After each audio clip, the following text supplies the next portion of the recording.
ಮಕ್ಕಳ ಕಲ್ಯಾಣ ಸಚಿವರೇ ಇಲ್ಲಿ ನೋಡಿ ಈ ಸ್ಟೋರಿ ನೀವು ನೋಡಲೇಬೇಕು. ರಾಜ್ಯದಲ್ಲಿ ತಾಂಡವವಾಡ್ತಾ ಇದೆ ಮಕ್ಕಳಲ್ಲಿನ ಅಪೌಷ್ಟಿಕತೆ. ಆತಂಕಕಾರಿ ಮಟ್ಟದಲ್ಲಿದೆ ರಾಜ್ಯದ ಮಕ್ಕಳ ಅಪೌಷ್ಟಿಕತೆ.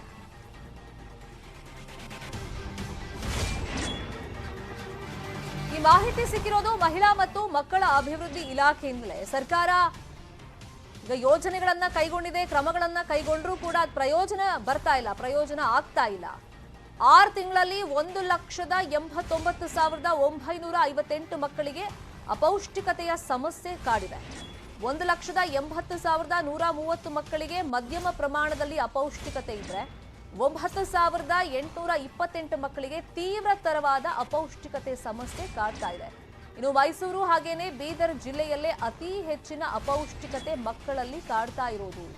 ಸರ್ಕಾರ ಏನೇ ಕ್ರಮ ಕೈಗೊಂಡ್ರೂ ಕೂಡ ಅದರಿಂದ ಪ್ರಯೋಜನ ಆಗ್ತಾ ಇಲ್ಲ. ಮಹಿಳಾ ಮತ್ತು ಮಕ್ಕಳ ಅಭಿವೃದ್ಧಿ ಇಲಾಖೆಯಿಂದಲೇ ಈ ಮಾಹಿತಿಗಳು ಲಭ್ಯವಾಗಿರೋದು. ರಾಜ್ಯದಲ್ಲಿ ಮತ್ತೊಮ್ಮೆ ಅಪೌಷ್ಟಿಕತೆಯ ಅಬ್ಬರ ತಾಂಡವವಾಡ್ತಾ ಇದೆ. 6 ತಿಂಗಳಲ್ಲಿ 1,89,958 ಮಕ್ಕಳಿಗೆ ಅಪೌಷ್ಟಿಕತೆ ಕಾಡ್ತಾ ಇದೆ. ಇನ್ನು ಅಪೌಷ್ಟಿಕತೆ ನಿವಾರಣೆಗೆ ಸರ್ಕಾರನು ಸಾಕಷ್ಟು ಹಣವನ್ನ ಖರ್ಚು ಮಾಡ್ತಾ ಇದೆ. ಅಂದ್ರೆ ಪ್ರತಿ ಮಗುವಿಗೆ ದಿನಕ್ಕೆ 12 ರೂಪಾಯಿ ತರ ಇವರು ಖರ್ಚು ಮಾಡ್ತಾ ಇದ್ದಾರೆ. ಈಗ ಮೊಟ್ಟೆ ಇರ್ಬೋದು, ಜೊತೆಗೆ ಹಾಲು, ಇದೆಲ್ಲವನ್ನೂ ಕೂಡ ಸಪ್ಲೈ ಮಾಡ್ತಾ ಇದ್ದಾರೆ. ಆದ್ರೂ ಕೂಡ ಪೌಷ್ಟಿಕ ಆಹಾರ ಕೊಡ್ತಾ ಇದ್ರು ಅಪೌಷ್ಟಿಕತೆ ಮಾತ್ರ ತಾಂಡವವಾಡ್ತಾ ಇದೆ, ಎಸ್ಪೆಷಲಿ ಮೈಸೂರು ಮತ್ತೆ ಬೀದರ್ ಭಾಗದಲ್ಲಿ. ಇದೇ ವಿಚಾರವಾಗಿ ಮತ್ತಷ್ಟು ಮಾಹಿತಿಯನ್ನ ಕೊಡೋದಕ್ಕೆ ನೇರ ಸಂಪರ್ಕದಲ್ಲಿ ಜಾಯಿನ್ ಆಗಿದ್ದಾರೆ ನಮ್ಮ ರಿಪೋರ್ಟರ್ ರಂಜನ್. ಅಪೌಷ್ಟಿಕತೆಯನ್ನ ಹೋಗಲಾಡಿಸಬೇಕು ಅನ್ನೋ ನಿಟ್ಟಿನಲ್ಲಿ ಪೌಷ್ಟಿಕ ಆಹಾರಕ್ಕೋಸ್ಕರನೇ ಪ್ರತಿ ಮಗುವಿನ ಮೇಲೆ 12 ರೂಪಾಯಿ ಖರ್ಚನ್ನ ಸರ್ಕಾರ ಹಾಕ್ತಾ ಇದ್ರು ಕೂಡ ಪ್ರಯೋಜನಕ್ಕೆ ಬರ್ತಾ ಇಲ್ವಾ ಹಾಗಾದ್ರೆ? ಶರ್ಮಿತಾ, ನೀವು ಹೇಳ್ದಂಗೆ ಪ್ರತಿ ಮಗುವಿಗೆ ಪೌಷ್ಟಿಕಾಂಶದ ಕೊರತೆ ಆಗ್ಬಾರ್ದು ಅಂತ ಹೇಳ್ಬಿಟ್ಟು ಒಂದು 12 ರೂಪಾಯಿಯನ್ನ ಸರ್ಕಾರ ಖರ್ಚು ಮಾಡ್ತಿದೆ. 12 ರೂಪಾಯಿ ಅಂತ ಹೇಳಿದ್ರೆ ದಿನಕ್ಕೆ ವಾರದಲ್ಲಿ 2 ಬಾರಿ ಮೊಟ್ಟೆ, 150 ಮಿಲಿಲೀಟರ್ ಹಾಲನ್ನ ಕೊಡ್ತಿರುವಂತದ್ದು. 12 ರೂಪಾಯಿ ಲೆಕ್ಕದಲ್ಲಿ ನೋಡಿದ್ರೆ ಪ್ರತಿದಿನಕ್ಕೆ 4,39,25,356 ರೂಪಾಯಿ ಖರ್ಚಾಗುವಂತದ್ದು ಪ್ರತಿದಿನ ಮಕ್ಕಳಿಗೆ. ಆದ್ರೆ ಸರ್ಕಾರ ಇಷ್ಟೆಲ್ಲ ಖರ್ಚು ಮಾಡ್ತಿದ್ರು ಕೂಡ ಮಕ್ಕಳಲ್ಲಿ ಮಾತ್ರ ಅಪೌಷ್ಟಿಕತೆ ತಾಂಡವಾಡ್ತಿದೆ. ಯಾಕೆ ಅಂತ ಕ್ವಶನ್ ಮಾಡ್ತಾ ಹೋದ್ರೆ, ಒಂದ್ ಕಡೆಯಿಂದ ಅಪೌಷ್ಟಿಕತೆ ಅಂದ್ರೆ ಏನು ಅಂತ ನೋಡ್ತಾ ಹೋದ್ರೆ, ಮಕ್ಕಳಿಗೆ ಮಕ್ಕಳ ಬೆಳವಣಿಗೆಗೆ ಬೇಕಾದಂತಹ ಖನಿಜಾಂಶ, ಲವಣಾಂಶ, ವಿಟಮಿನ್ಸ್ ಗಳು ಸಿಗದೆ ಹೋಗೋದು, ಜೊತೆಗೆ ಬೌದ್ಧಿಕ ಸಾಮರ್ಥ್ಯತೆ ಕುಸಿತವಾಗೋದು, ಇದನ್ನ ಅಪೌಷ್ಟಿಕತೆ ಅಂತ ಕರೀತಾರೆ. ಇದನ್ನ ಹೋಗ್ಲಾಡಿಸಬೇಕು ಅಂತ ಸರ್ಕಾರ ವಿವಿಧ ಯೋಜನೆಗಳನ್ನ ಜಾರಿಗೆ ತರ್ತಿದೆ. ಏನು ಅಂಗನವಾಡಿ ಹಂತದಲ್ಲಿರುವಂತಹ ಮಕ್ಕಳಿಗೆ ಮಾತೃವಂದನ ಯೋಜನೆ ಮೂಲಕ ವಿವಿಧ ರೀತಿಯ ಪೌಷ್ಟಿಕಾಂಶ ತಾಯಿಯಂದ್ರಿಗೂ ಕೂಡ ಕೊಡ್ತಿರುವಂತದ್ದು, ಜೊತೆಗೆ ಮಕ್ಕಳಿಗೆ ಕೂಡ ಕೊಡ್ತಿರುವಂತದ್ದು.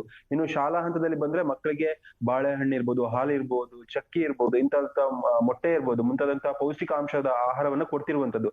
ಇಷ್ಟೆಲ್ಲ ಕೊಡ್ತಿದ್ರು ಮಕ್ಕಳಲ್ಲಿ ಯಾಕೆ ಪೌಷ್ಟಿಕಾಂಶ ಬರ್ತಿಲ್ಲ, ಯಾಕೆ ಅಪೌಷ್ಟಿಕತೆ ತಾಣ ಬರ್ತಿದೆ ಅಂತ ಆರೋಗ್ಯ ಇಲಾಖೆ ಜೊತೆಗೆ ಮಕ್ಕಳ ಅಭಿವೃದ್ಧಿ ಇಲಾಖೆ ಜೊತೆಗೆ ಶಿಕ್ಷಣ ಇಲಾಖೆಯನ್ನು ಪ್ರಶ್ನೆ ಮಾಡಿದ್ರೆ, ಅವರು ಈಗಾಗಲೇ ಮಕ್ಕಳಲ್ಲಿ ನಾವು ಕೊಡ್ತಿರುವಂತಹ ಏನು ಆಹಾರ ಇದೆ ಅವರನ್ನು ಪೂರಕವಾಗಿ ಕೊಡ್ತಿದೀವಿ, ಇದ್ರ ಬಗ್ಗೆ ನಾವು ಅಧ್ಯಯನ ಮಾಡ್ತೀವಿ ಅನ್ನುವಂತ ಮಾತನ್ನ ಹೇಳ್ತಾರೆ.